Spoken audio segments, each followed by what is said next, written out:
You could go look at anything and it's got to go through a machine shop at some point, whether it be to make the die or the mold for it or to actually make that part. We got customers in the food industry to defense. We make parts for fire trucks because it's not just one industry.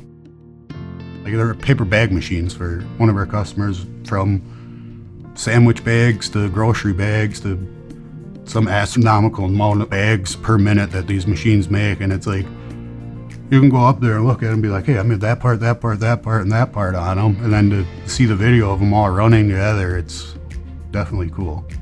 You're working with your hands, obviously making the parts, and the technology side of it, all the machines are all computer, and then you got the CAD CAM side of it, where you're designing and drawing parts. So it's definitely a good wrap of technology and working with your hands together.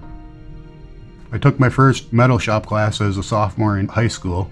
I got a youth apprenticeship at the end of my junior year, and then all through senior year, I would go to work for half a day and then go to school for half a day.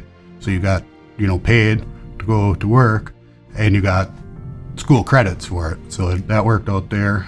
If you have an opportunity in high school to pursue a youth apprenticeship, take it. You get paid while you're in high school, plus you get credits, and you're probably going to be making more money than any other high school job that you can find.